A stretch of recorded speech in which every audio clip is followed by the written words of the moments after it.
अगर आप भी उन लोगों में से हैं जो कि यूरोप का वीज़ा लेना चाहते हैं या कनाडा यूएस का वीज़ा के लिए कोशिश कर रहे हैं लेकिन वीज़ा नहीं मिल रहा, तो आपके लिए बहुत गोल्डन अपॉर्चुनिटी हो सकती है जापान। जापान टूरिस्ट वीज़ा या विज़िट वीज़ा की कोई फ़ीस नहीं है, बिल्कुल फ्री में ये वीज़ा आपको मिल सकता है। जापानीज़ गवर्नमेंट ने अभी 70 कंट्रीज़ की एक लिस्ट जारी की है जिनको बिल्कुल वीज़ा फ्री कर दिया गया है, और ये डॉक्यूमेंट आपको मिल सकता है 2 जगहों से। ये आपको एंट्री में भी बहुत काम आता है और वीज़ा लगने में भी बहुत मदद देता है। बिस्मिल्लाहिर्रहमानिर्रहीम, अस्सलाम वालेकुम। फ्रेंड्स, आज की वीडियो जापान के ई वीज़ा के बारे में है। अब सभी नेशनैलिटीज़ के लोग जापान का ई वीज़ा ले सकते हैं। जापान गवर्नमेंट ने ऑफिशियली अनाउंस कर दिया है। 70 कंट्रीज़ के नेशनल्स को टोटली वीज़ा फ्री कर दिया गया है। इन 70 कंट्रीज़ के अलावा जो भी आपकी नेशनैलिटी है, आप सभी लोग जापान का ई वीज़ा ले सकते हैं। उसकी कुछ कंडीशंस हैं जो फुलफ़िल करके ही आप ये ई वीज़ा अप्लाई कर सकते हैं। वो क्या है, ये भी हम वीडियो में आगे चल के देखेंगे, और ई वीज़ा की रिक्वायरमेंट्स क्या होती हैं वो भी मैं आपको डिटेल के साथ बताऊंगा। और एक और ख़ास बात पाकिस्तानी नेशनल्स के लिए कि आपके लिए जापान का वीज़ा बिल्कुल फ्री है, इसकी कोई वीज़ा फ़ीस नहीं है। और इंडियंस के लिए जापान की वीज़ा फ़ीस है 5,400 रुपये। अगर हम यूरोप, यूएस और कनाडा की सैलरीज़ को कंपेयर करें तो सबसे टॉप पे सबसे ज़्यादा सैलरीज़ आपको मिलती हैं यूएस में। उसके बाद सेकंड नंबर पे कनाडा है और थर्ड पे आपको यूरोपियन कंट्रीज़ में सैलरीज़ मिलती हैं। लेकिन मज़े की बात यह है फ्रेंड्स कि जापान में इस वक्त सैलरीज़ यूएस के बिल्कुल बराबर हैं। 5 से 7 लाख रुपए आप महीने के ईजीली बना सकते हैं जापान में कोई भी छोटी जॉब करके।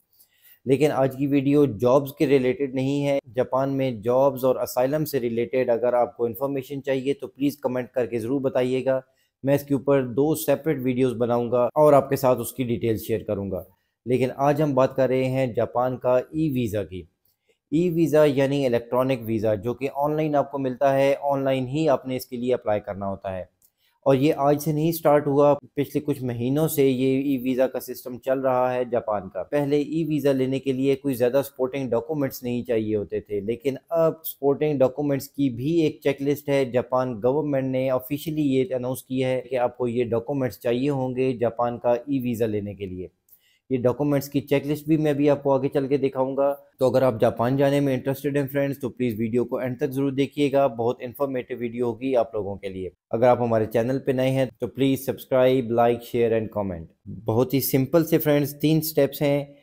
Step 1, online visa application form submit करना है। स्टेप 2, पे the e visa fees. Pakistani passport holders अब बगैर फ़ीस के जापान का ई वीज़ा ले सकते हैं, और इंडियंस के लिए जापान की वीज़ा फ़ीस है 5,400 रुपये। और स्टेप 3 है friends, get your e visa in your email. आपको 10-12 दिन में ये वीज़ा वाया ईमेल रिसीव हो जाता है। फ्रेंड्स, मैं वीडियो को ज़्यादा लंबा नहीं खींचूंगा, शॉर्टली आपको सभी डिटेल्स बताने की कोशिश करता हूँ।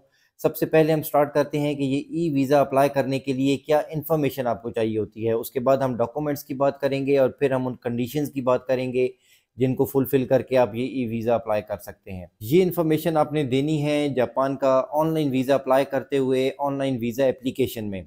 Name, date and place of birth, gender, marital status, citizenship, passport की इन्फॉर्मेशन जिसमें आपका passport number, expiry date, issue date वगैरह आ जाती है। इसके बाद आपका पर्पज़ ऑफ विज़िट जो कि सिर्फ टूरिज़्म हो सकता है। ये भी एक ख़ास बात है कि जापान का ई वीज़ा सिर्फ टूरिज़्म के लिए मिलता है। कोई और अगर आपका पर्पज़ है, आप बिज़नेस के लिए जाना चाहते हैं, वर्क के लिए जाना चाहते हैं, या कोई भी और आपका पर्पज़ है, तो उसके लिए आपको एम्बेसी ही जाना होगा। ई वीज़ा सिर्फ टूरिज़्म के लिए है।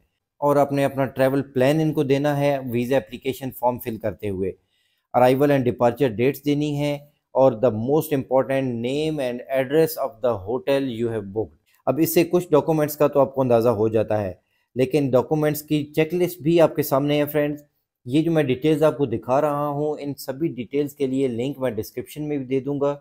आप लोग ये खुद ही चेक कर लीजिएगा। Click here to visit the Japan e visa portal. यहाँ पे क्लिक करके आप ई वीज़ा पोर्टल पे भी जा सकते हैं। इसका लिंक आपको डिस्क्रिप्शन में मिल जाएगा। तो फ्रेंड, ये रेगुलर से डॉक्यूमेंट्स हैं जो ऑलमोस्ट सभी कंट्रीज़ के लिए रिक्वायर्ड होते हैं।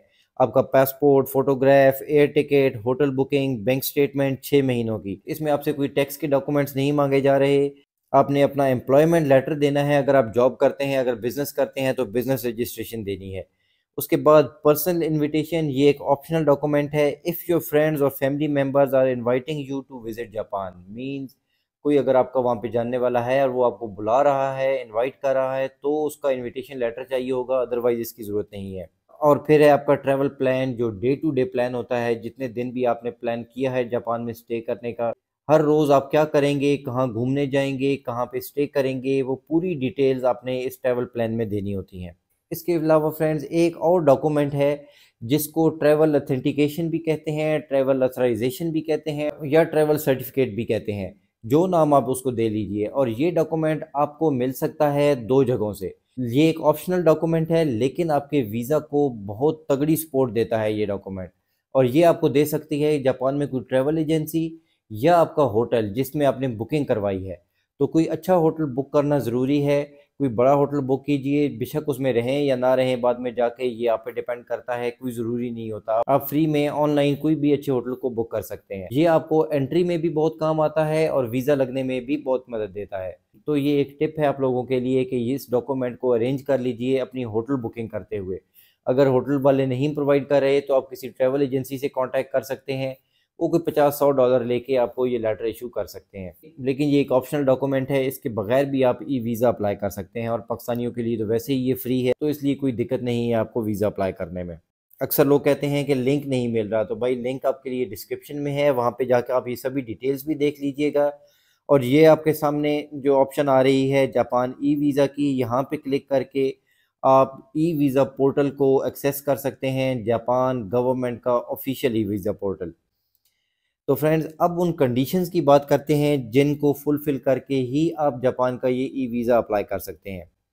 सबसे पहली कंडीशन तो है not a citizen of a visa free country, जो 70 कंट्रीज़ की लिस्ट जारी की है। अगर आप उन 70 कंट्रीज़ में से हैं तो फिर आप ई वीज़ा नहीं अप्लाई कर सकते, क्योंकि आपको वीज़ा की ज़रूरत नहीं है। अब वो 70 कंट्रीज़ कौन से हैं फ्रेंड्स, वो देखने के लिए ये लिंक आपके सामने है, list of 70 countries eligible for visa free entry in Japan. यहाँ पे क्लिक करके आप वो सभी 70 कंट्रीज़ की लिस्ट भी देख सकते हैं। तो इसके बाद सेकंड कंडीशन है कि आपके पास ऑर्डिनरी पासपोर्ट होना चाहिए, कोई अपने होम कंट्री का स्पेशल पासपोर्ट या डिप्लोमेटिक पासपोर्ट या कोई भी इस तरह का और ऑफिशियल पासपोर्ट नहीं होना चाहिए। जो एक रेगुलर ऑर्डिनरी पासपोर्ट होता है वही होगा आपके पास, तो आप ये ई वीज़ा अप्लाई कर पाएंगे। Third, travelling to Japan by air. Next है duration of stay in Japan is less than 90 days. तो क्योंकि ये टूरिस्ट वीज़ा होता है, इसलिए of course less than 90 days का ही आपने ट्रैवल प्लान भी करना होता है। Coming to Japan for tourism only, ये मैं आपको पहले बता चुका हूँ कि सिर्फ टूरिज्म के लिए ही आप ये वीज़ा ले सकते हैं। Must be a legal resident of one of the following countries: Australia, Brazil, Cambodia, Canada, Saudi Arabia, Singapore, south Africa, Taiwan, UAE, UK and USA. In countries में से कहीं की भी रेजिडेंस है आपके पास, जैसे हमारे बहुत से व्यूअर्स यूएई में रहते हैं, दुबई अबू धाबी में रहते हैं, कई लोग सऊदीया में रहते हैं, वहाँ का पताका है, एमिरेट्स आईडी है आपके पास। तो वो लोग जो कि इन कंट्रीज़ में रहते हैं या इन कंट्रीज़ का रेजिडेंस कार्ड है जिनके पास, वो सभी लोग जापान का ई वीज़ा अप्लाई कर सकते हैं। इट डजेंट मैटर कि आपके पास पाकिस्तानी पासपोर्ट है, इंडियन पासपोर्ट है या बांग्लादेशी पासपोर्ट है, आप बहुत आसानी से जापान का ये ई वीज़ा आज ही अप्लाई कर सकते हैं। ये जितनी भी डिटेल्स हैं इनके लिए लिंक आपको डिस्क्रिप्शन में मिल जाएगा। और अगर आपको जापान में जॉब्स और असाइलम से रिलेटेड इन्फॉर्मेशन चाहिए तो प्लीज़ कमेंट में ज़रूर बताइएगा, मैं उसके ऊपर भी आपके साथ डिटेल्स शेयर कर दूँगा।